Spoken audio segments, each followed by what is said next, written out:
Walton BLDC ceiling fan চলে মাত্র 35 ওয়াটে। Advance inverter টেকনোলজিতে তৈরি, খরচ বাঁচে 65% পর্যন্ত।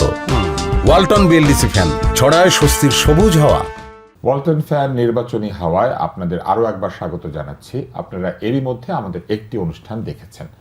আজকে আমাদের অনুষ্ঠানে আমরা কথা বলবো যে বিষয় নিয়ে, সেটি হচ্ছে নির্বাচনে নারী এবং নির্বাচনে নারী। এই বিষয় নিয়ে কথা বলতে আজকে আমাদের আড্ডায় যোগ দিয়েছেন 3 জন নারী।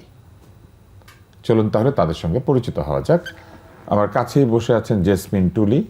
তিনি সাবেক অতিরিক্ত সচিব এবং একই সাথে তিনি সদস্য নির্বাচন সংস্কার কমিশন। তার কাছেই বসে আছেন তাপসী রাবেয়া, আইন বিভাগের ছাত্রী, ঢাকা বিশ্ববিদ্যালয়ের একজন সমাজকর্মী, রাজনীতি সচেতন মানুষ এবং জুলাই আন্দোলনে তিনি অংশগ্রহণ করেছেন। আর তার পাশে যিনি আছেন তাকে আপনারা জানেন, আপনারা সেই আন্দোলনের সময় তার গান শুনেছেন এবং এরপরেও তাকে গান গাইতে শুনেছেন। তার ভিডিওতে তার সাথে তার এক বন্ধুকে দেখেছেন এবং সে অভিনয় করে। তিনি হচ্ছেন পারশা মাহজাবিন পূর্ণি এবং তার বন্ধু আজকে আমাদের অনুষ্ঠানে আছে, তার নাম লিও, তার ঘাড়ে বসে আছে। আমরা লিওর সাথে পরে কথা বলবো, কারণ আমরা লিওর ভাষা বুঝি না। আমরা জেসমিন টুলি আপনাকে দিয়ে শুরু করি। এইবারের যে নির্বাচন, সেই নির্বাচনের অনেক তথ্য আমার কাছে আছে। তার মধ্যে একটা তথ্য হচ্ছে যে দেশের ভোটার হচ্ছে 12,76,95,183 জন। মানুষের মনে ধারণা ছিল যে মেয়ে ভোটারের সংখ্যা বেশি, কিন্তু যে সর্বশেষ ভোটার তালিকা হয়েছে সেই তালিকাতে দেখা গেছে যে 6,48,14,000 হচ্ছে পুরুষ ভোটার এবং নারী ভোটার হচ্ছে 6,28,79,000। তার মানে নারী ভোটার সামান্য কিছু কম, 20 লাখের মতো। এই যে সামনে আমাদের নির্বাচন 12ই ফেব্রুয়ারি, আমরা দেখলাম যে এই নির্বাচনে জুলাই সনদে স্বাক্ষরকারী দলগুলি অঙ্গীকার করেছিল যে তারা শতকরা 5 ভাগ অন্তত পক্ষে নারীদেরকে মনোনয়ন দেবেন এবং তারা এটাও বলেছিলেন যে ধাপে ধাপে তারা এটা বাড়াবেন এবং একসময় এটা 33 ভাগ পর্যন্ত চলে যাবে। কিন্তু আমরা দেখলাম যে জুলাই সনদ যাতে সবাই গ্রহণ করে সেই জন্য তারা হ্যাঁ ভোট না ভোটে খুব হ্যাঁ পক্ষে বলছেন, কিন্তু তারা 5 ভাগ নারীকে মনোনয়ন দিলেন না। কিন্তু এই প্রস্তাব হয়তো আপনাদেরই ছিল নাকি, যে নারীর অংশগ্রহণ বাড়াতে হবে নির্বাচনে? তাহলে এই যে তারা মানলেন না, এটা তারা কেন মানলেন না? আমার কাছে আপনার কি মনে হয় কেন মানলেন? আপনাকে অনেক ধন্যবাদ। আসলে খুবই একটা গুরুত্বপূর্ণ ইস্যু আপনি তুলে ধরলেন। ব্যাপারটা কি, এবার আন্দোলনটা ছিল কি বৈষম্য বিরোধী আন্দোলন না? দেখেন, ঠিক আন্দোলনের পরপর যে নির্বাচনটা হচ্ছে ত্রয়োদশ, সেখানে কিন্তু সবচেয়ে বড় বৈষম্য শিকার হলো নারীরাই। এবং যে সকল দলগুলো এতদিন এই আন্দোলন নিয়ে কথা বলেছে, আন্দোলন নিয়ে, তারাই কিন্তু মনোনয়ন ক্ষেত্রে দেখা গেল যে নারীকে মনোনয়ন দিল না। এটা আসলে আমি যেটা বুঝি যে একটা রাজনৈতিক দল মনোনয়নটা সাজায় কিভাবে, সাজানোর সময় তারা মাথায় রাখে যে তারা কিভাবে জিতে আসতে পারবে, কে তাদের জিতায় ওই আসন থেকে জিতে আসতে পারবে। তার জন্য যে জিনিসগুলো লাগে জিতে আসার জন্য, আমাদের নির্বাচনে ব্যবস্থাপনায় যে জিনিসটা সবচেয়ে গুরুত্বপূর্ণ, প্রথমে যে জিনিসটা লাগে অর্থ, দ্বিতীয় লাগে মাসেল। এই 2 জায়গায় নারীরা আমার কাছে মনে হয় পিছিয়ে থাকে। মানে তারা যে নারীদের টাকা নাই এবং নারীদের পেশি শক্তি নাই, কিন্তু নারীদের তো অনেক বুদ্ধি আছে, মেধা আছে, অবদান আছে।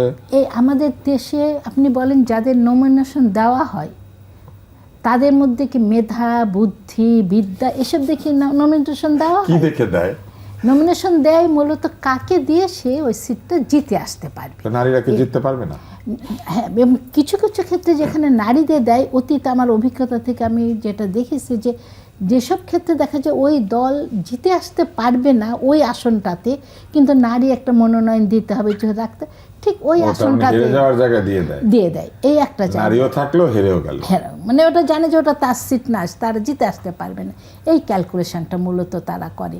আর একটা যেটা, যেসব নারীকে তারা দেয় মনোনয়ন দেয়, দিছে, যেমন আমাদের বিএনপি দিচ্ছে 4%-এর একটু কম, জামাত তো দেয়নি, এনসিপি কিছু দিছে, ইসলামী আন্দোলনও দেয়নি। তা দেখা যাচ্ছে যে যেসব নারীদের দিছে তারা যেন অটোমেটিক আগে থেকে তাদের একটা ফিল্ড থাকে তৈরি। যেমন হয় তার বাবা রাজনীতি করতো, ওই এলাকাটা তার বাবার পরিচিত, অথবা ভাই করতো, অথবা স্বামী করতো। এই চিন্তাটাও তারা, ওই ক্যালকুলেশনটাও তারা নেয়। আসলে আমার কাছে মনে হয় কি নির্বাচন খুব একটা জটিল সমীকরণ তারা রাজনৈতিক দলগুলো করে। এবং তার মানে সংস্কারের সময় আপনারা যে চিন্তা করেছেন আর রাজনীতিবিদদের যে চিন্তা, দুইটার মধ্যে তফাৎ আছে। অনেক অনেক বেশি তফাৎ। কিন্তু আপনার মতো একজন নারী সংস্কার করতে পারেন কিন্তু নির্বাচন করতে পারবেন না, এটা কেমন মানে যুক্তি? কারণ রাজনৈতিক দলগুলি তো আপনি গেলে আপনাকে নমিনেশন দেবে না, কারণ ধরে নেবে যে আপনি জিততে পারবেন না। কারণ আছে, কারণ আমাদের আপনি নির্বাচনের পরিবেশ যতই বলেন, ঠিক একটা মেয়ে, একদম নতুন একটা মেয়ে যে সে যত যোগ্যই হোক, ওইখানে কিন্তু তার জন্যে জিতে আসা বা যে কৌশলটা লাগে, আর নির্বাচন কিন্তু কৌশলে হয় না, কূটকৌশলে লাগে, এক ধরনের কুটকৌশল। কূটকৌশল। এই কূটকৌশলের জায়গায় মেয়েরা যত শিক্ষাতে হোক, আপনি বলতে চান মেয়েরা স্বভাবগতভাবে ওইভাবে কূটনীতি করতে পারে না, এটা কুটিল হবে, না। হ্যাঁ তা তো বটেই, এবং এটা হবে, তৈরি হবে কখন, আপনি যদি কিন্তু আমরা পুরুষদেরকে কুটিল বলেছেন। না, এটা তৈরি হবে যদিও যে রাজনৈতিক দলগুলো 33% নারী একদম আস্তে আস্তে গড়ে তুলে। আমি না আমি পুরুষদের কূটকৌশল বলি না, কৌশলটা মানে কূটকৌশল করতে হয়, অনেক অনেক কিছু চিন্তা করতে হয়, এটাই তো সেই সমীকরণে সেই চিন্তার মধ্যে দেখা যায় যে নারী এখনো ঠিক খাপ খাইয়ে নিতে পারে না, ফিট ইন করে না, সেটাই, তাই না? আমরা তাপসী রাবে আপনার কাছে যাই। আপনি আইন বিভাগের ছাত্রী, আইন বিভাগ থেকে আমরা এবার একজন উপদেষ্টা পেয়েছি এবং সম্ভবত আপনার শিক্ষক। আন্দোলনের সময় আপনি কি ঢাকায় ছিলেন? জুলাই আন্দোলনের সময়? জি, ঢাকায় ছিলাম এবং শেষের দিকে আমার হোম ডিস্ট্রিক্ট ময়মনসিংহ। তো নারীরা সেইখানে খুবই সম্মুখবর্তী ছিল, তারা সেইখানে নেতৃত্ব দিয়েছে, স্লোগান দিয়েছে, ঝুঁকি নিয়েছে, তাদের বন্ধু ভাইদেরকে যখন ধরে নিয়ে যাচ্ছে তাদেরকে বাঁচানোর চেষ্টা করেছে। কিন্তু দেখা গেল যে এই নির্বাচন আসার পরে আমরা দেখলাম যে নারীদেরকে আমরা ক্ষমতার অংশীদার করতে চাই না। আপনার কি মনে হয় কেন এটা হয়? আচ্ছা, প্রথমেই যদি বলি, আমরা যখন কথা বলছি নির্বাচনে নারী নিয়ে, এটা আসলে একটা সিমটম। রুটে যদি যাই আমরা দেখব আসলে সমাজে নারীর চিত্রটা কীরকম, সেটার সিমটম হিসেবে আসলে এই যে নারী ইলেকশনে নারী এই জিনিসটা নিয়ে আমরা আলোচনা করছি। শুধু কিন্তু 24-এর গণ অভ্যুত্থানের আন্দোলনে না, এর আগেও বাংলাদেশে যত আপনি 52 বলেন, 71 বলেন, আরও যত আন্দোলন গণ অভ্যুত্থান হয়েছে, নারীরা কিন্তু প্রত্যেকটা বার একদম অগ্রসরে অগ্রগামী ভূমিকা পালন করেছে। কিন্তু তারপরই দেখা গিয়েছে এই লিডারশিপগুলোকে, এই নারী নেতৃত্বদেরকে আমরা আসলে ঠিকভাবে ধরে রাখতে পারিনি, তাদেরকে আসলে ওই স্পেয়ারটা দেওয়া হয়নি। একটি নারী বান্ধব যে পলিটিক্যাল একটা নারী বান্ধব রাজনৈতিক পরিবেশ আমরা নারীদের জন্য এনশিওর করতে পারিনি। এবং এই 24 গণ অভ্যুত্থান পরবর্তী সময়ে আমাদের যে আকাঙ্ক্ষা ছিল যে ছাত্র রাজনীতি বলেন, মূলধারা রাজনীতি বলেন, যে সব জায়গায় নারীদের জন্য একটা নারী বান্ধব রাজনৈতিক পরিবেশ এনশিওর করা হবে, সেটি কিন্তু হয়নি। আমরা দেখছি এইবারের যে নির্বাচন 300 আসনে 2017 জন প্রার্থী আছেন, তার মধ্যে নারী মাত্র 84 জন। আপনার কাছে মনে হয় না যে নারীরা নিজেরাও আসলে খুব একটা এগিয়ে আসতে চান না? কেননা রাজনৈতিক দল তাদেরকে মনোনয়ন দিল না, কিন্তু তারা তো চাইলে স্বতন্ত্র নির্বাচন করতে পারতেন, তারা নিজেরা চাইতে পারতেন, নারী সংগঠনগুলি চাইলে পরে প্রার্থী দিতে পারতো, যারা নারীদের ক্ষমতায়নের জন্য, নারীর অধিকারের জন্য আন্দোলন করে, তারাও তো কোনো প্রার্থী দেন না। আচ্ছা, এখানে আপা কিন্তু একটু আগে বললো যে আসলে ইলেকশনের জন্য যে মানি মাসল পাওয়ার যে ট্রেডিশনটা বাংলাদেশে হয়েছে, এটা কিন্তু এখনো ওই ট্রেডিশন থেকে আমরা বের হয়ে আসতে পারিনি। অবশ্যই একজন নারী ইন্ডিপেন্ডেন্টলি করতে পারে, এবং একজন নারী এম্পাওয়ার্ড থাকলে কিভাবে আসলে ইন্ডিপেন্ডেন্টলি করতে পারে আমরা কিন্তু ঢাকার 9 আসনে আমরা দেখছি। তিনি কিন্তু সিঙ্গেল হ্যান্ডেডলি যে আসলে এত সুন্দর করে সব কিছু পরিচালনা করছেন, এবং বাংলাদেশে যে তথাগত যে আমরা কিছু নোংরা ট্রেডিশন, এটা যে ট্রান্সপারেন্সির ইস্যুটা আছে, যে আমাদের টাকার ফান্ডিং কোত্থেকে আসছে, হ্যাঁ, তো উনি সব জায়গায় এই জিনিসগুলো ট্রান্সপারেন্সি মেনটেন করে পুরো ক্যাম্পেইনিংটা কিন্তু অনেক সুন্দরভাবে করছে। অ্যান্ড উনি এম্পাওয়ার্ড দেখি, এবং উনি আসলে নিজেকে ওভাবে বিল্ড করতে পেরেছে, এবং এই কারণে উনি আসলে এই সকল জিনিসটা আসলে ম্যানেজ করতে পারছে। কিন্তু বাংলাদেশের যে বাকি সকল নারীরা আছে সবার ক্ষেত্রে হয়তো বা সিচুয়েশনটা এরকম নয়। তো সেই ক্ষেত্রে আমি বারবার বলছিলাম যে নির্বাচনে নারী, এর আগে কিন্তু আমাদেরকে দেখতে হবে যে সমাজে নারীর অবস্থানটা কীরকম। অনেক রাজনৈতিক দল বলছে যে নারীরা অমুক অমুক আসনে জনপ্রিয়তা নেই, জিতে আসতে পারবে না দেখে তারা নমিনেশন দিচ্ছে না। কিন্তু এখানে আমার কথা হচ্ছে, আপনাদের তো এই লিডারশিপগুলো গ্রুম করে নারীদেরকে ওই রকম পর্যায়ে নিয়ে যাওয়ার কথা ছিল। আপনি যদি লিডারশিপগুলো আগেই নষ্ট করে দেন, তাহলে এখন এসে তো বলতেই হবে যে ওনারা যোগ্য ক্যান্ডিডেট পাচ্ছে তরুণদের না। দলেও তো আমরা একই অবস্থা দেখলাম। তরুণদের যে দলটি ছিল তারাও তাদের দল থেকে নারীদেরকে খুব একটা জায়গা দেয় নাই। এমনকি ডাকসু চাকসু ইলেকশনগুলি তো আমরা দেখলাম যে প্যানেলে নারীর সংখ্যা অনেক কম। কিন্তু ঢাকা বিশ্ববিদ্যালয় বলেন বা অন্যান্য বিশ্ববিদ্যালয় বলেন, সেখানে তো সমাজের চাইতে এগিয়ে থাকা অগ্রসর ছেলেমেয়েরা তারা সেখানে থাকে। বিশ্ববিদ্যালয়ের ভেতরের সমাজ আর বাইরের সমাজ তো একই রকম হওয়ার কথা না, কিন্তু বিশ্ববিদ্যালয়ে বা এরকম হলো কেন আপনি যে সেখানে নারী প্রার্থী নাই? হ্যাঁ, ভিপি অথবা সাধারণ সম্পাদক পদে না কোনোদিন এই পর্যন্ত কোনো নারী আসে নারী নাই। হ্যাঁ, কেন? সেটাই। কিন্তু বিশ্ববিদ্যালয়ে কিন্তু অধিক সংখ্যক মেয়েরা পড়ছে, মেয়েরা ভালো রেজাল্ট করছে, টিচার হচ্ছে মেয়েরা বেশি। আমাদের মেডিকেল কলেজে আমরা এখন ছেলেদেরকে পাই না খুঁজে, এত বেশি মেয়ে ভর্তি হয়। কিন্তু তারপরেও দেখা যাচ্ছে যে প্রিন্সিপাল নারী কম, কিংবা ধরেন হেড অফ দ্য ডিপার্টমেন্ট নারী কম। নারী মানেই হচ্ছে উনি গাইনিয়ান অবস্টেট্রিক্সের প্রধান হবেন, অথবা মেডিসিনের হয়তো রেয়ারলি, সার্জারিতে রেয়ারলি হঠাৎ হবেন। মানে ব্যাপারগুলি কিন্তু এইরকম। আমরা আসলে বিশ্ববিদ্যালয়ের ভিসির বেলায়ও কিন্তু নারী কম। ওই সোশ্যাল কনস্ট্রাকশন গুলো এখনো ভাঙতে পারিনি, যার কারণে যার প্রতিফলন এখন, যার ইফেক্টটা এই জাতীয় রাজনীতিতে আমরা দেখতে পাচ্ছি। এবং আরো যদি বলি, আমাদের যখন বিশ্ববিদ্যালয়গুলোতে নির্বাচন হয়েছে, আমাদের প্যানেল থেকেই কিন্তু 7 জন নারী ছিল, কিন্তু জাতীয় রাজনীতিকে গিয়ে আসলে এমন ভাবে ড্রাস্টিক্যালি ড্রপ ডাউন করেছে, এটা আসলে আমাদের মানে নারী হিসেবে আমাদের যে আকাঙ্ক্ষা ছিল সেটার উপরে কিন্তু ব্যাঘাত ঘটেছে। এবং অ্যাট দ্য সেম টাইম যে আমাদের নারী বান্ধব পরিবেশ কিন্তু নিশ্চিত হয়নি। সেটা বলেন ছাত্র রাজনীতির ক্ষেত্রে, সেখানেও আমরা পাইনি নারী বান্ধব।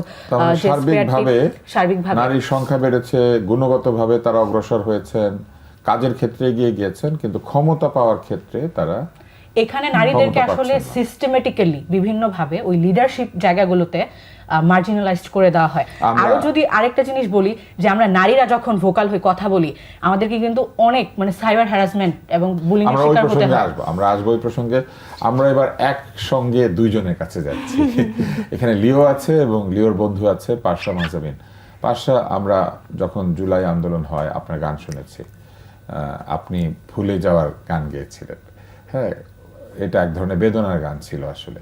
কিন্তু এই যে আন্দোলনের পরে মেয়েদেরকে সবাই ভুলে যাচ্ছে এবং মেয়েদেরকে বলছে যে তোমার কাজ ক্ষমতা না, তোমার কাজ সংসদ না, তোমার কাজ নেতৃত্ব না, তুমি গানই গাও, তুমি অভিনয় করো। গানটা গাইতে দিলেও তো হইতো, গানটাও তো দিবে না কয়েকদিন পরে গাইতে। আচ্ছা, এইখানে আপনি একটু বলেন যে কি চেয়েছিলেন, আর নারী আসলে শেষ পর্যন্ত কি পাচ্ছে বলে আপনার মনে হয়? যেই দেশে বেগম রোকেয়ার ছবিতে কালি মেখে সেখানে স্লাট শেমিং করা হয়, সেই দেশের মানুষের থেকে আমি এর থেকে বেশি এক্সপেক্ট করি না। বদলাতে হবে না? আপনারা তো বদল চেয়েছেন। বদল চেয়েছি, এখন লিও বদল চায়। বদল লিও তো একটা ছেলে। হ্যাঁ, এই অনুষ্ঠানে 2 জন ছেলে আছে, লিও আর আমি। বাংলাদেশের মানুষ আসলে এখন দুই ভাগে বিভক্ত যদি বলি। এক হচ্ছে যারা একদমই নর্মাল, আমার আপনার মতো মানুষ, যারা নর্মালভাবে সবকিছু চালিয়ে যেতে চায়, ফেমিনিস্ট বা ফেমিনিজমকে সুন্দরভাবে ধারণ করতে পারে, নারীকে শত্রু মনে করে না, অন্তত শত্রু মনে করে না। আরেক হচ্ছে টোটালি অ্যান্টি ফেমিনিস্ট। অ্যান্ড এখানে বাংলাদেশে এই ওয়ার্ডটা এতটাই পচে গেছে এখন যে আমি যদি বলি আমার ফেমিনিস্ট, সেটাকে খুব বাজেভাবে দেখা হবে। হ্যাঁ, অথচ এই ফেমিনিজমের জন্যই কিন্তু বাংলার নারীরা আজকে পড়াশোনা করতে পারছে। তারা আজকে এই যে একটা কি বলে, প্রসূতি মহিলা যখন হচ্ছে বাচ্চা দিবে, তখন তার ছেলে ডাক্তার খুঁজে না, তারা তো মেয়ে ডাক্তার খুঁজে গিয়ে, তাই না? সো নারীদের জন্যই কিন্তু হচ্ছে, নারীরা পড়াশোনা করতে পেরেছে এই ফেমিনিজমের জন্য, অথচ তারা এখন এটাকে অস্বীকার করে। এবং আমার মনে হয় নারীদের এই যে পিছিয়ে আসার বিষয়টা, বাংলায় নারীদের যে এত অপমান, বা আমার মনে হয় যে নারীরা এটাতে সব থেকে বেশি দায়ী। আপনি দেখেছেন আপনি যেটা চায় না বলে পায় না, আপনি সেটা বলছেন, নাকি নিজেরা এগিয়ে আসছে না বলে পায়? নারীরা নিজেদেরকে খাঁচায় বন্দি করে রাখতে চায়। কিন্তু আপনি তো লিওকে খাঁচা থেকে মুক্ত করলেন, একটা ছেলেকে খাঁচা মুক্ত করেছেন। না, আমি এখানে নারী বলছি, আমি তো লাইক 100% নারী তো আর বলি না, একটা পোরশন বন্দি অবস্থাকে তারা মেনে নিয়েছে এবং এটাকে তারা মানে এমব্রেস করে, দে লাইক ইট সামটাইমস। কেউ এখানে যদি একটা জিনিস অ্যাড করি, একজন জামাত নেত্রী কিন্তু বলেছেন যে নারীরা নেতৃত্বে আসতে পারবেন না এবং তারা এটা মেনে নিয়েছেন, they are happy and okay with that. কেউ মেনে নিলে তো আমরা বাধা দিতে পারি। এক্স্যাক্টলি, উনি কিন্তু কিন্তু যারা একজন মানে নারী না- হয়ে এই মন্তব্যটা করেছেন এবং এটা এন্ডোর্স করেছেন। এবং শুধু এটাই না, যে আরো সাধারণ যারা নারীরা আছে তাদের মধ্যেও যে আসলে ধর্মকে পুঁজি করে যে একটা ভণ্ডামি, যে ধর্মকে পুঁজি করে যে ব্রেন ওয়াশিং এর যে ব্যাপারটা চলছে, যে দাঁড়িপাল্লায় ভোট না দিলে তার ঈমান থাকবে না। আমি আপনার সাথে একটা তর্ক করি। তারা তো মেনে নিয়েছেন, এবং যেহেতু তারা মেনে নিয়েছেন, তারা তো এটাকে পুঁজি করে করা হয়েছে বলে মনে করছেন না, তারা এটাকে যুক্তিসঙ্গত মনে করছেন। কিন্তু এইখানে অন্য একটা প্রশ্ন আছে, সেটা হচ্ছে যে এই যে মেনে নিয়েছেন, তাদের মেনে নেওয়াকে আমি বাধা দিতে চাই না, কিন্তু আপনি মেনে না নিলে যে বাধার সম্মুখীন হন, মানে আমি মানি না এটা বললে কিন্তু আপনাকে তারা বাধা দিবেন। আপনি এইটাকে কিভাবে দেখেন? উনি মেনে নিয়েছেন, তাতে কোনো আপত্তি নাই, কিন্তু আপনি যদি বলেন যে আমি মানি নাই, তারা কিন্তু আপনাকে আক্রমণ করে। হ্যাঁ, এবং আক্রমণ এইটাকে আপনি কিভাবে দেখেন? আমরা নারীরা প্রতিনিয়ত, মানে যারা ভোকাল এই ইস্যুস গুলো নিয়ে কথা বলি, আমাদের উপরে আসলে কি পরিমাণের সাইবার হ্যারাসমেন্ট হয়, ইউ হ্যাভ শুধু নো কি আইডিয়া। সাইবার হ্যারাসমেন্ট হয়? আমরা তো রিল দেখেছি, রাস্তাতেও আক্রমণ হচ্ছে, বাজে কথা বলা হচ্ছে, পোশাক নিয়ে খারাপ কথা বলা হচ্ছে। পোশাকের কারণে একজন খারাপ কথা বলে জেলে গিয়েছিল, বের হওয়ার পরে তাকে ফুল দিয়েছে। তো এই যে পরিস্থিতিটা, আপনি কি কখনো হতাশ হয়েছেন পাশা, যে আপনি কি ভেবেছিলেন যে নতুন বাংলাদেশে এরকম ঘটতে পারে? আমি আসলে গত 1.5 বছর ধরে অনেক হতাশ। 1.5 বছর মানে একটা দিনও আমি হতাশ ছাড়া জীবন কাটাইনি। কিন্তু আপনার গানে তো সেটা বোঝা যায় না, আপনার হাসিতেও বোঝা যায় না, আপনার অভিনয় অবশ্য বোঝার কারণ না, অভিনয় তো স্ক্রিপ্টেড। আপনার কাছে আরেকটা প্রশ্ন করি, আপনি আসলে এই নির্বাচনের কাছে কি আশা করছেন, যে নির্বাচনের পরে নারীর অবস্থার কি কোনো উন্নতি হবে? এটা আসলে একটা 50-50 অবস্থায় দাঁড়িয়ে আছে অ্যাট দিস পয়েন্ট, বিকজ একটা দল, যেটা আপনি দেখতেই পাচ্ছেন যে ওরা চাচ্ছেই না নারীরা আসুক সামনে, অ্যান্ড এটা আজকে হয়তো অল্প দিয়ে শুরু করছে তারা, যত দিন যাবে এটাকে আরো আরো আরো আরো বেশি বাড়াবে। চাওয়ার অধিকার আছে, না চাওয়ার অধিকারও আছে, কিন্তু যারা চায় সেই নারীদের তো সম্মান পাওয়ার অধিকার আছে, মানে যারা চায় মুক্ত থাকবে, স্বাধীন থাকবে। এক্স্যাক্টলি, এটাই আমার পয়েন্ট, যে যারা থাকতে চায় না মানে নেতৃত্বে, বা যারা ঘরে থাকতে চায়, দে ক্যান ডু ইট, তাতে কোনো প্রবলেম নাই, but they don't represent all the women in the মানে কান্ট্রি, না? সো তারা তো রিপ্রেজেন্ট করে না আমাদের সবাইকে। আমরা তো অনেক ধরনের মানুষ, মেয়েদের মধ্যেও তো অনেক মানে ভাগ আছে যদি বলি ওভাবে। কেউ চায় একদম মানে ঘর সংসার করবে, নিজের মতো থাকবে, আই অ্যাপ্রিসিয়েট দ্যাট, কোনো প্রবলেম নাই তাতে, বাচ্চা কাচ্চা হবে, ঘর সংসার করবে, সুন্দর করে জীবন কাটাবে, আই অ্যাপ্রিসিয়েট দ্যাট। আবার কেউ যদি চায় যে তার ক্যারিয়ার গুছাবে, বাচ্চা কাচ্চা নিবে না, আই অ্যাপ্রিসিয়েট দ্যাট টু। কিন্তু এই যে ভিন্ন মতকে আমরা নিতে পারি না, এই জিনিসটার জন্য বাংলাদেশের আজকে এই অবস্থা। নারীরাও পিছিয়ে যাচ্ছে বা আটকে রাখা হচ্ছে এইভাবে। জেসমিন টুলি, আমরা চেয়েছি সবসময় আইন করে, সংস্কার করে, বাধ্য করতে, যেমন এই জুলাই সংস্কার বা জুলাই সনদও কিন্তু এটা এক ধরনের বাধ্যতামূলক, যে গণভোট হবে, 5% রাখতেই হবে, তারপরে ধীরে ধীরে বাড়বে। কিন্তু এই কতদিন আমরা বাধ্য করার চেষ্টা করবো? পরিবর্তন আনার উপায় কি, যে নিজে থেকেই তারা চাইবে? না, এটা তখনই রাজনৈতিক দলগুলো যাবে যখন আমাদের সমাজ এবং আমাদের পরিবার, আসলে এটা পরিবার থেকে প্রথমে আসতে হবে। দেখেন, মধ্যবিত্ত ফ্যামিলির কয়টা মেয়েকে বাবা মা দুইজন মিলে চায় যে তার মেয়েটা রাজনীতিতে যাক? আপনি করেন, আপনি সার্ভে করে দেখতে পারেন, কিন্তু রাজনীতিবিদ মেয়ের বর হলে খুশি হয়, পাওয়ারফুল বর, সেটা তো ভিন্ন জিনিস। কিন্তু পরিবার যদি আমাদের এখানে চিন্তার জায়গাটা পরিবর্তন না আসে, সমাজের এবং পরিবারের এই দুই জায়গাটা আসলে প্রথম কাজ। দ্বিতীয় কাজ হলো রাজনৈতিক দলগুলো তাদের গঠনতন্ত্র এবং তাদের নিজেদের ভিতরে পরিবর্তন। মানে তারা কেন দিচ্ছে না সেটা কিন্তু অনেক পরের ব্যাপার। কেন আমাদের দেশে এত মেয়েরা শিক্ষিত হচ্ছে, উচ্চ শিক্ষিত হচ্ছে, আন্দোলনে থাকছে, তারপর তারা হারিয়ে যাচ্ছে? কয়টা মেয়ে ধ্যান সার্ভিসে আসছে, কয়টা মেয়ে জীবনের শেষ মুহূর্ত পর্যন্ত ফাইট করে টিকে থাকে? অর্ধেক পথে অনেক মেয়ে কিন্তু চলে যায়, বিয়ে হয়েছে, হাজব্যান্ডের সাথে বিদেশে বেরোচ্ছে, বাস চলে গেল, তারপর কিন্তু সে মেয়েটা আর কোনো সময় দেখা যায় না, কর্মক্ষেত্র এভাবে সে আসেন। এইগুলো সবগুলো হয় কিছুটা, দেখেন আমরা যদি 73-তে দেখি 1%-এর নিচে ছিল মেয়ে নমিনেশন, তারপরে প্রায় 1.5 দশক পরে 88 পরে এসে তারপর 2% 2001-এ, তারও পরে এসছে ধরেন 14 সালে 18 সালে এসেছিল 5%, তারপরে 96-এ ওখানে এসেছিল 3%, আবার 18 সালে আসলো প্রায় 5%-এর কাছাকাছি এদিক ওদিক, আবার 24 সালে কিন্তু 4-এ নামছে, আবার এবার 4-এ এখন আবার নেমে নেমে গেছে, গেছে। 4-এ নামছে। তার মানে একটা বৃত্তের মধ্যে নারী ঘুরপাক খাচ্ছে, অন্তত নির্বাচনের বেলায়। নির্বাচনে সেই জন্য যে ইলেকট্রাল রিফর্মস কমিশন বলেছিল যে 100টা আসন নারীদের জন্য ছেড়ে দাও, এই 300-র মধ্যে 300 প্লাস 100 400 আসন করো। রাজনীতিবিদরা তো রাজি হয় না। হ্যাঁ, ওই 400 আসনে মেয়েরা মেয়েদের মধ্যে প্রতিদ্বন্দ্বিতা করুক, করে তারা তাদের লিডারশিপটা মানে গ্রো যে করে 100 শুধু মেয়েদের জন্য, ওখানে মেয়েরাই প্রতিদ্বন্দ্বিতা করে। কিন্তু নেক্সট বার আবার সে তাকে ছেলের সাথে করতে হবে নেক্সট সংসদে। মানে একই নারী পরপর 2 বার ওই 100 জনের সুযোগটা পাবেন না। পাবে না। তো এটা তো ভালোই ছিল। হ্যাঁ, এবং ইন্ডিয়াতে তো কিন্তু সেটা থাকলো না কেন?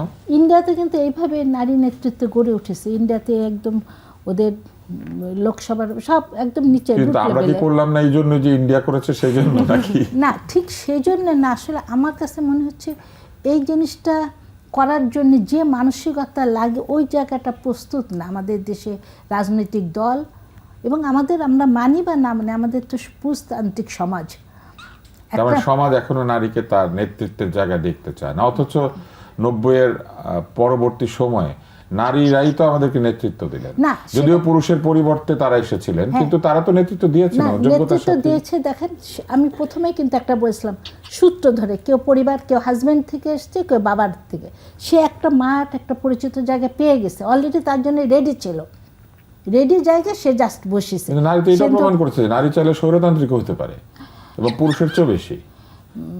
তা তো বটে, কিন্তু তারপরে আমরা নারীকে কেন মানতে চাই না? কিন্তু আমরা পরিবারতন্ত্র যাই, পরিবার থেকে আসলে আমার কাছে মনে হচ্ছে শিক্ষা এবং পরিবার এই দুই জায়গায় আসলে আমাদের কাজ করা দরকার বেসিক্যালি। তারপর আস্তে আস্তে মেয়েদের ওই দেখেন নীতি নির্ধারণ পর্যায়ে মেয়ে কিন্তু কম। আপনি মহিলা উপদেষ্টা কে হবে? মহিলা বিষয়ক মন্ত্রণালয় মহিলা উপদেষ্টায় হতে হবে। এইবার স্বাস্থ্যে আছেন। হ্যাঁ, এর আগে আমরা কিছু নারী মন্ত্রী পেয়েছি। হ্যাঁ, কিন্তু সেটা খুব অল্প, খুবই কম। মানে এই জায়গাটা যারা লেখাপড়া করে আসছে, এবং এটা ঠিক যে আমি কেবল লেখাপড়া শিখে আমি এখনই এমপি হয়ে যাব, এখন এটা যেমন ঠিক না, যে নিজেকে তৈরি করার যে জায়গাটা, মানে একটা প্রথমে দেখা উচিত আমার কাছে একটা নারীকে নারী হিসেবে না, প্রথমে দেখা মানুষ, তারপরে সে দেশের নাগরিক। তার যদি মেধা এবং যোগ্যতা থাকে তাহলে সে সবার মতো সেও আগে যাবে। এই চিন্তাটা যদি আমরা করি তাহলে কিন্তু আমাদের দেশে অনেক মেয়ে এই জায়গাটা অবস্থানটা থাকবে। রাবেয়া যখন আন্দোলন করছিলেন তখন আপনি নারীদেরকে কোন জায়গায় দেখেছিলেন যে এই আন্দোলনের পরে বৈষম্য দূর হয়ে যাবে? এটা তো আপনারা ভেবেছেন, আমিও ভেবেছি, কিন্তু আপনারা নারীদের ক্ষেত্রে যে বৈষম্য, কোন কোন বৈষম্যগুলি খুব তাড়াতাড়ি দূর হবে বলে ভেবেছিলেন? দেখেন, 14 তারিখ রাতে কিন্তু নারীরাই আমাদের মানে হলের তালা ভেঙে আপনারা বের হয়ে আসলেন, মিছিল করলেন। হ্যাঁ, নারীরা কিন্তু সবসময় একদম ফ্রন্ট লাইনে ছিল, প্রত্যেকটা যৌক্তিক আন্দোলনে বাংলাদেশে ছিল। কিন্তু পরবর্তী সময় আসলে সিস্টেমেটিক্যালি ডিসিশন মেকিং এর জায়গাগুলোতে, লিডারশিপের প্লেসগুলোতে সবাই আসলে ওদেরকে মার্জিনালাইজ করে সরিয়ে দেয়, এবং ওই লিডারশিপের জায়গাগুলো মানে যাদের পটেনশিয়ালও থাকে ওটাও হচ্ছে সিস্টেমেটিক্যালি লিডারশিপ। আপনারা যখন লিডারশিপটাই ধ্বংস করে দিচ্ছে, তো তখন তো পরে পরে এসে যে আমরা যোগ্য প্রার্থী পাচ্ছি না, তাই আমরা দিচ্ছি না। তখন আবার আরেক দলে নারীরা বলছে যে আমরা সেটাতে মেনেও নিচ্ছি, we are okay with that. তো আপনি আবার বলছেন যে কারোর আসলে মেনে নেওয়ার অধিকার আছে, কিন্তু আমরা তো কারোর উপর কোনো কিছু এনফোর্স করতে পারবো না। যারা ওকে তারা ওকে থাকুক, বাট যারা ওকে না তাদেরকে আমাদের মত প্রকাশের স্বাধীনতা দেওয়া হোক। এটাই তো কথা ছিল যে যার যোগ্যতা মেধা চাওয়া অনুযায়ী তার কাজটা করতে পারবে, এবং যে চাইবে তাকে যেমন আমরা বাধা দেব না, যে চায় না তাকেও আমরা বাধা দেব না, যার যার মতো জীবন শেষে যাপন করবে। এটা হলো না কেন? এমনকি তরুণরাও কেন এটা করতে পারলো না? তাদের নিজেদের দলও নারী কম, নারীরা বেরিয়ে গেলেন অনেকে। আপনি যে প্রার্থীর কথা বললেন তিনি তো বেরিয়ে এসে ইলেকশন করছেন, তো এটা কেন হলো? নারীদেরকে এই সময় এসব প্রতিবাদ করতে হলো? ওই তো আমি শুরুতেই একটা কথা বলছি যে আসলে সোশ্যাল যে আমাদের স্পেয়ার, ওখানে আবার ফিরে যেতে হবে, যে আমাদের যে পেট্রিয়ার্কাল নর্মগুলো আসলে সেট আপ হয়ে আছে, যে ন্যারেটিভগুলো আছে, এই আন্দোলন ভাঙতে পারে না, আমরা ভাঙতে পারিনি। এছাড়াও যদি আমরা মানে ওল্ডার জেনারেশনের দিকে যদি একটু হাইলাইট করি, মানে ইয়াঙ্গার জেনারেশন যতটা আসলে নারীর পার্টিসিপেশন বা রিপ্রেজেন্টেশনকে যতটা ওয়েল অ্যাকসেপ্ট করে, ওই জেনারেশনে কিন্তু ওই মনোভাবটা আমরা দেখি না। তো এই ক্ষেত্রে আমি মনে করি যে আসলে এই যে তরুণদের এই ইলেকশনে বলেন বা মানে এই জায়গাগুলোতে আরো উঠে আসা দরকার, নারীদের জন্য একটা রিপ্রেজেন্টেটিভ একটা কি বলবো যে নারী বান্ধব একটা পরিবেশ নিশ্চিত করার জন্য। পাশা, আপনার কি কোনো চাওয়া ছিল আন্দোলনের সময়, যেটা আপনি ভেবেছিলেন যে আন্দোলনের পরে এরকম হবে এবং সেই জায়গাটিতে আপনি নিজেকে স্থাপন করবেন, মানে আপনি কোথাও একটা পৌঁছাবেন, আপনার কি সেরকম কোনো চিন্তা ছিল? সবার যা চাওয়া ছিল আমারও তাই চাওয়া ছিল। কি চাওয়া ছিল? চাওয়া ছিল, আমরা আন্দোলনটা আসলে করেছিলাম কেন যদি বলি, মানে একদম আমরা তো কেউ পলিটিক্যাল পার্সন না, বিশেষ করে যারা আমরা প্রাইভেট ইউনিভার্সিটির স্টুডেন্ট, আমরা তো পলিটিক্সের সাথে আসলে মানে এত সম্পৃক্ত না, আমাদের ওই এর সাথে- পরিবেশ প্রাইভেট ইউনিভার্সিটিতে নাই। নাই আসলে, আমরা তো পলিটিক্সে জয়েন করার কোনো কথাই না আমাদের। আমরা এখানে নেমেছি, আমরা বলেছি কথা, নিজের জীবনের রিস্ক নিয়ে বলেছি। It's because we have seen them suffering. মানুষ, দেশের একদম সাধারণ মানুষ থেকে শুরু করে প্রত্যেকটা মানুষ কীভাবে সাপ্রেসড হচ্ছে, মারা যাচ্ছে, তাদেরকে মেরে ফেলা হচ্ছে। মানে আমরা কারফিউয়ের মধ্যে ছিলাম, আমরা লিটারালি বাসায় একা। আমি যখন আন্দোলন যখন কারফিউ চলছে, আমি একা বাসায়, আমি তো আরেক বাসায় ছিলাম, আব্বু আম্মু সব অন্য বাসায়। আমি বাসা থেকে বের হইতে পারছি না, আমার জ্বর, আমি বাসায় মানে আমি যে কিছু অর্ডার দিব বা আমি যে ওষুধ নিয়ে আসবো সেই পরিস্থিতি ছিল না। যত্ন নেওয়ারও কেউ নাই। কেউ নাই এটা তো আমি কিন্তু যখন চলো ভুলে যাই গিয়েছি, তখন আমার অনেক জ্বর, আমি কিন্তু অনেক অসুস্থ শরীরে আমি ওই গান গেয়েছি। কারণ এটা একটা মনের ভেতর থেকে আসা একটা জিনিসটা, কিন্তু এমন না যে এটা জোর করে করা, এমন না যে কেউ আমাকে ফোর্স করেছে, এমন না যে আমি কারোর আপনার জন্য এটা গাইতে করেছি। ইচ্ছা করেছে, আপনার মনে হয়েছে যে আমাদের আসলে এমন একটা অবস্থা যে আমরা যেন ভুলেই যাই। এক্স্যাক্টলি, এটা একটা মানে প্রহসন টাইপেরও বলতে পারেন যে আমি এটা প্রহসন আপনি টাইপের বলেছি। আপনি আসলে বিদ্রূপ করেছেন, হ্যাঁ, সেটা বিদ্রুপ করেছেন। করেছি যে হ্যাঁ, just do whatever you want. But এটার মেসেজটা তো এটা ছিল না, মেসেজটা ছিল যে মেসেজটা we ছিল have to ভুলে be- যেও না। হ্যাঁ, ভুলে যেও না, সেটাই। সো আমার চাওয়াটা এটা ছিল যে অ্যাটলিস্ট আমার দেশটা স্বাভাবিকভাবে চলবে, একদম একটা সুন্দর স্ট্রেট লাইনে চলবে। কিন্তু আমরা তো দেখছি যা ছিল আসলে তাই আছে, এটা তো চেঞ্জ হয়নি, বরং এখন চাইলে মানুষের গায়ে আগুন দিয়ে দিতে পারছে, চাইলে মানুষকে মেরে ফেলতে পারছে। আমরা এরকম দেশ আসলে চাইনি। আপনারা যে দেশটা চেয়েছিলেন সেখানে তো বৈষম্য থাকার কথা না, একদমই না। এবং কাউকে আলাদাভাবে নারী বা পুরুষ হিসেবে একদমই চিন্তা না, না করে একদমই না। সমান সুযোগ, And আরেকটা সমান জিনিস চিন্তা বলবো, করার কথা। ইলেকশন কি এটা দিতে পারবে বলে আপনি মনে করেন? সামনে তো নির্বাচন আছে। ওই যে বললাম 50-50 চান্সেস, বিকজ ইলেকশনের এখন যে তারপরে মেইন, আপনি ভাবছেন যে দুটি প্রতিপক্ষ আছে তার মধ্যে একটি পক্ষ নারীর পক্ষে, আরেকটি পক্ষ নারীর পক্ষে না। একটি পক্ষ নারীর পক্ষে কিনা আমি সেটা নিয়ে কিছু বলতে চাই না, তবে একটি পক্ষে যে নারীর বিপক্ষে সেটা আমি বলতে পারি। হ্যাঁ, সো আমি বলবো লিও বলেছে, এটা কি হ্যাঁ নাকি না?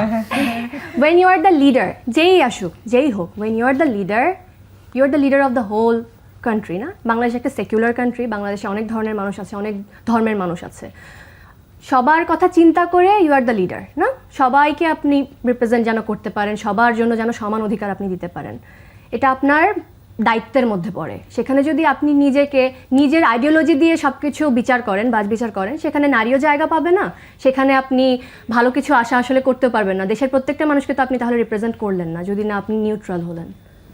তার মানে আপনি বলছেন যে সামনে যারা সরকার গঠন করবেন তাদেরকে বিবেচনা করতে হবে যে সব নাগরিকই তার নাগরিক এবং সব নাগরিকের জন্যই তিনি ক্ষমতায় অবশ্যই তাই। গিয়েছেন। ফলে নাগরিকদের যে আকাঙ্ক্ষা, সেই আকাঙ্ক্ষার ক্ষেত্রে সিলেক্টিভ হওয়া যাবে না। একদমই না, সিলেক্টিভ অর্থাৎ হওয়া আপনি যাবে গান না। গাইতে চাইলে আপনাকে গান গাইতে দিতে হবে, দিতে হবে, যে আর কেউ চাবে না যদি সে চাবে না, করবে না, যে চাইবে না, সেটাও সে তাকে গাইবে না। সেই ফুল হ্যাঁ। ফ্রিডম দিতে হবে যে সে করতে চায় যার না। বাড়িতে হারমোনিয়াম থাকবে, আর যার বাড়িতে হারমোনিয়াম থাকবে না। এক্স্যাক্টলি, আমরা তো সবাই বাংলাদেশের কিন্তু নাগরিক, আমরা কি সেই সবাই তো- সমাজের দিকে এগুতে পেরেছি? হতাশা নিয়ে বলতে হচ্ছে না, তবে কিন্তু এটা কি সম্ভব? আমরা পাবো? সম্ভব যদি যে অ্যাকচুয়ালি মানে যারা অ্যাকচুয়ালি পাওয়ারে আসবে তারা যদি নিউট্রাল হতে পারে, এটা অবশ্যই সম্ভব, সে যেই দলে আসুক। একটা দলে যিনি প্রধান আপনার মতো পাখি পছন্দ করেন, বিড়াল পছন্দ করেন, আপনার কি মনে হয়? হ্যাঁ, ওদেরও তো অধিকার আছে। আপনার কি মনে হয় যে ওই দিকে বেশি বন্ধু, এই দিকে কম বন্ধু, এরকম কিছু? তা তো না। আপনার কি মনে হয় না যে এই দলগুলি চাইলে তাদের মনোভাব পরিবর্তনও করতে পারে, বা পরিবর্তন করানোর ক্ষেত্রে নাগরিকদের একটা ভূমিকা আছে? দুটো দলই পারে, যদি চায়। আমি বললাম তো, যেই দলই আসুক সেই দলই যদি নিউট্রাল থাকে, এভরিথিং উইল বি ফাইন। আচ্ছা, আপনি যেই দলটির কথা আসলে বলছেন, আমরা কিন্তু সেই ক্ষেত্রেও দেখেছি সদিচ্ছার অভাবই আমি বলবো, তারা হ্যাঁ, আপনি কিন্তু মাত্র বলেন, সমালোচনা করেন।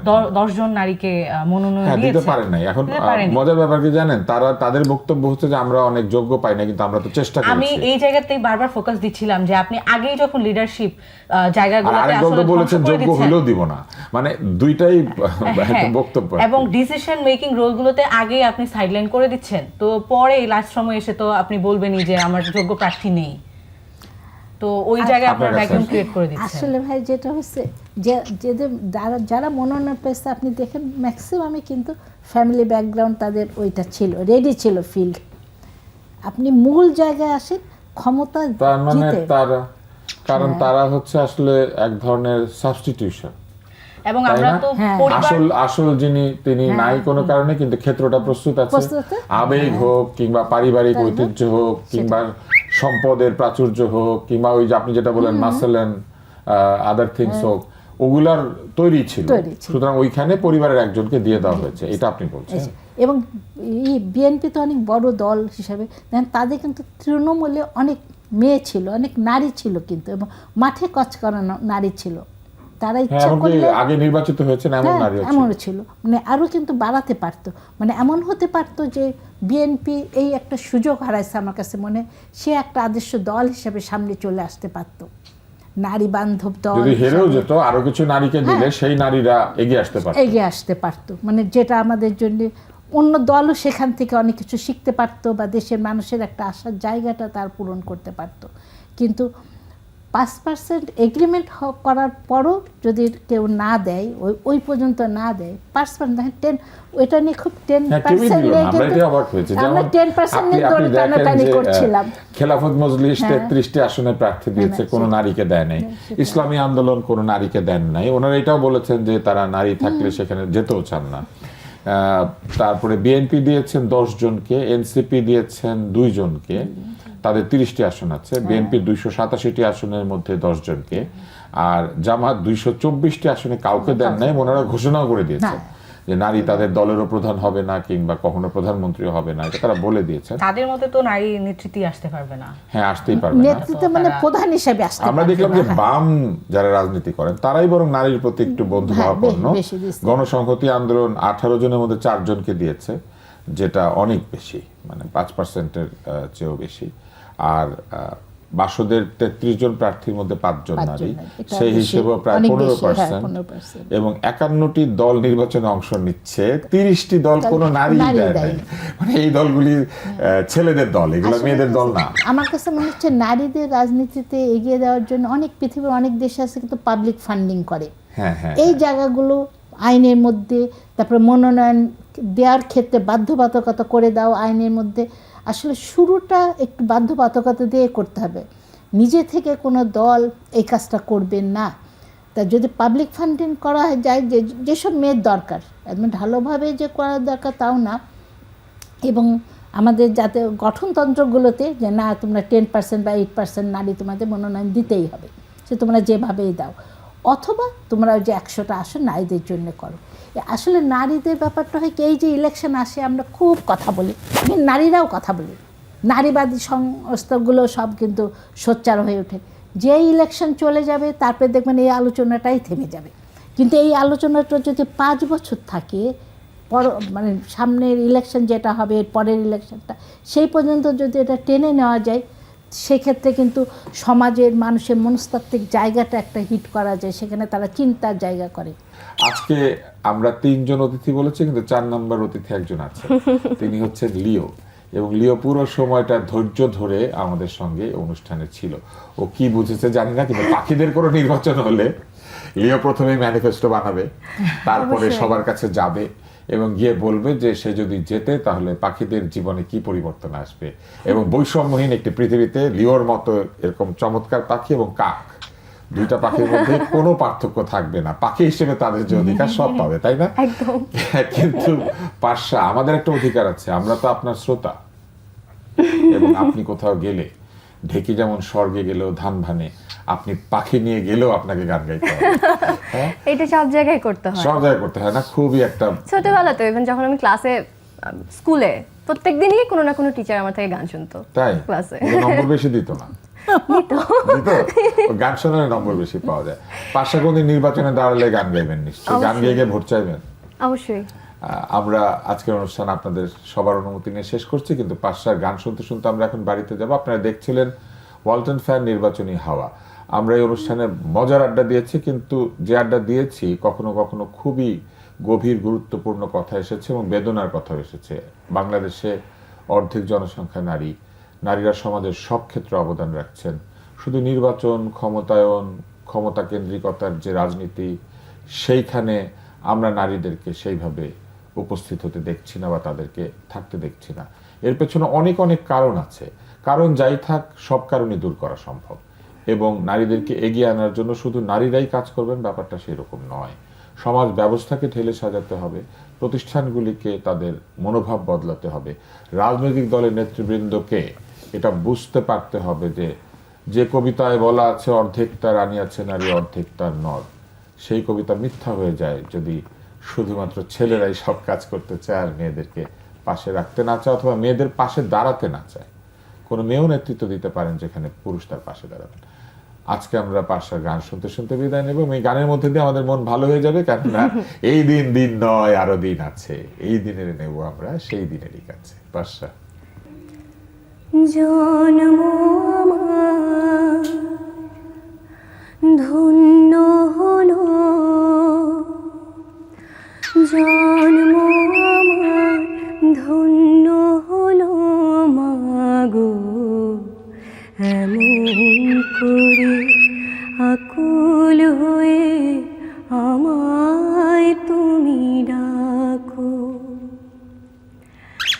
তোমার কথায় হাসতে পারি, তোমার কথায় কাঁদতে পারি, তোমার কথায় হাসতে পারি, তোমার কথায় কাঁদতে পারি, মরতে পারি তোমার বুকে, মরতে পারি তোমার বুকে, বুকে যদি রাখো আমায়, বুকে যদি রাখো মাগো, এমন করে আকুল হয়ে আমায় তুমি ডাকো,